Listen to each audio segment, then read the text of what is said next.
mesdemoiselles et messieurs, bonsoir et bienvenue dans ce Kunafoni Hebdo. Pour soutenir les veuves et les orphelins des soldats de l'armée de l'air tombés sur le champ de l'honneur, l'association Al-Barka a fait un don de 206 kits scolaires.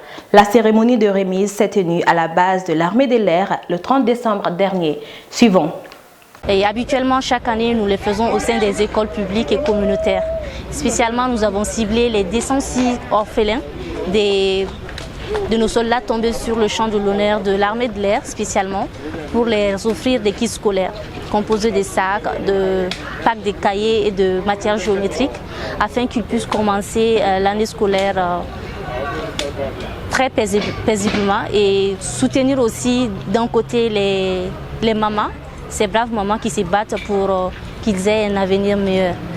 L'appel de la scène, c'est le nom de la pièce théâtrale de l'auteur et dramaturge Salimata Togora, lue sur scène ce mercredi 6 janvier 2021. Plus de détails avec Lamine Diarra. C'est devant le regard émerveillé de ses invités que Mme Salimata Togora nous a fait découvrir ce mercredi 6 janvier 2021 à l'espace Côté-Cour sa pièce de théâtre intitulée L'appel de la scène. À travers cette lecture scénique, l'auteur nous parle d'une jeune demoiselle désireuse de concilier une carrière d'artiste et une vie de femme mariée épanouie dans une société ayant des préjugés sur la pratique de l'art. Bon, moi en tant que femme de culture, c'est beaucoup plus facile pour moi de comprendre parce que comme je suis dans ce métier, je suis autrice de théâtre, donc pour moi c'est un métier comme un autre.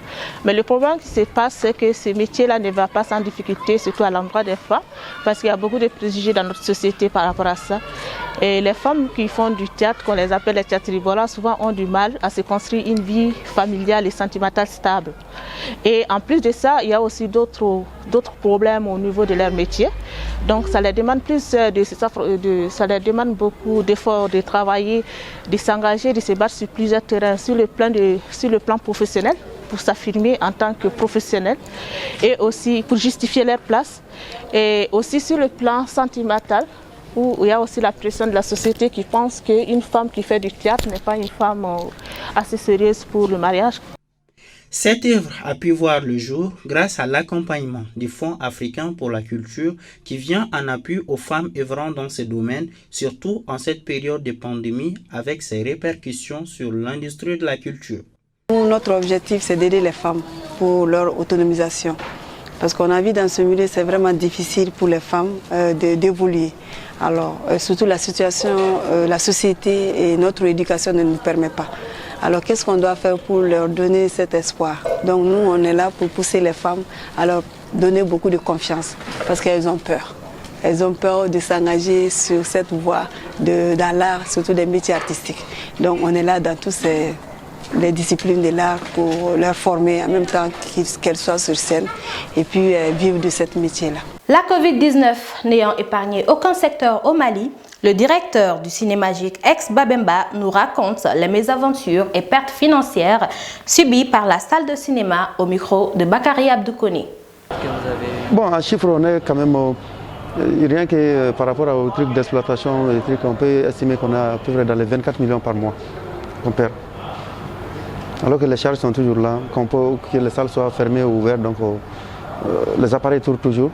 Il faut au moins 4 ou 5 heures de projection par semaine, même si la salle est fermée, pour maintenir les appareils. Donc tu vois, les charges sont toujours là et le personnel est là, donc il faut les payer même si la salle est fermée.